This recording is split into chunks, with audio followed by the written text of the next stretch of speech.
ಚಿಕ್ಕೋಡಿ ಬಾವಿಗೆ ಸ್ನಾನಕ್ಕೆ ಹೋಗಿದ್ದ ಇಬ್ಬರು ಬಾಲಕರ ಸಾವು.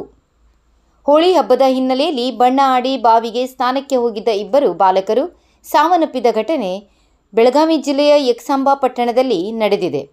ಯಕ್ಸಂಬ ಪಟ್ಟಣದ ವೇದಾಂತ್ ಹಿರೇಕೊಡಿ 11 ವರ್ಷ ಹಾಗೂ ಮನೋಜ್ ಕಲ್ಯಾಣಿ 9 ವರ್ಷ ಮೃತ ಬಾಲಕರು. ಹೋಳಿ ಹಿನ್ನೆಲೆ ಬಣ್ಣ ಆಡಿ ಸಂಜೆ ಬಾವಿಗೆ ತೆರಳಿದ್ದ ಬಾಲಕರು ಈಜು ಬಾರದೆ ಸಾವನ್ನಪ್ಪಿದ್ದಾರೆ. ಬಾಲಕರ ಸಾವಿನ ವಿಷಯ ತಿಳಿದ ಪೋಷಕರ ಆಕ್ರಂದನ ಮುಗಿಲು ಮುಟ್ಟಿದೆ. ಸ್ಥಳಕ್ಕೆ ಸದಗಲ ಪೊಲೀಸರು ಭೇಟಿ ಪರಿಶೀಲನೆ ನಡೆಸಿದ್ದಾರೆ. ಬೆಳಗಾವಿ ಆಶಾ ಕಾರ್ಯಕರ್ತೆಯರ ಬೇಡಿಕೆ ಈಡೇರಿಸುವಂತೆ ಪ್ರತಿಭಟನೆ. ಕಳೆದ ಏಪ್ರಿಲ್ ತಿಂಗಳಿನಿಂದ ರಾಜ್ಯ ಸರ್ಕಾರ ಆಶಾ ಕಾರ್ಯಕರ್ತೆಯರಿಗೆ ಪ್ರೋತ್ಸಾಹ ಧನ ಸೇರಿ ಕನಿಷ್ಠ 10,000 ರೂಪಾಯಿಗಳ ಗೌರವ ಧನ ತಕ್ಷಣ ಕೊಡುವುದು ಸೇರಿದಂತೆ ವಿವಿಧ ಬೇಡಿಕೆ ಈಡೇರಿಸುವಂತೆ ಆಗ್ರಹಿಸಿ ಗುರುವಾರ ಕರ್ನಾಟಕ ರಾಜ್ಯ ಆಶಾ ಕಾರ್ಯಕರ್ತೆಯರ ಸಂಘ ಸರ್ದಾರ್ಸ್ ಮೈದಾನದಲ್ಲಿ ಪ್ರತಿಭಟನಾ ರ್ಯಾಲಿ ನಡೆಸಿ ಜಿಲ್ಲಾಧಿಕಾರಿ ಮೂಲಕ ಮುಖ್ಯಮಂತ್ರಿಗೆ ಮನವಿ ರವಾನಿಸಿದರು. ಈಗಾಗಲೇ ಸರ್ಕಾರ ಮೊದಲು ನಮಗೆ ನೀಡಿದ ಪ್ರೋತ್ಸಾಹಧನ ಇಲ್ಲಿವರೆಗೆ ಸಿಕ್ಕಿಲ್ಲ ಎಂದು ದೂರಿದ್ದಾರೆ.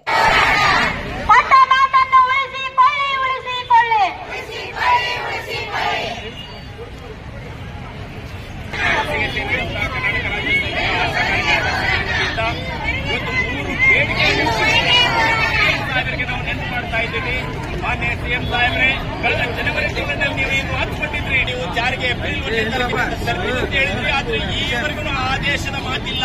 ನಮಗೆ ಹಾಗಾದ್ರೆ ಏಪ್ರಿಲ್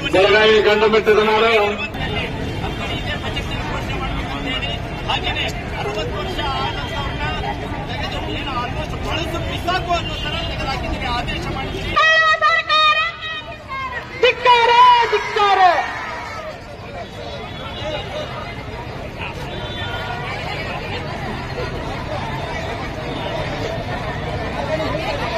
Nah,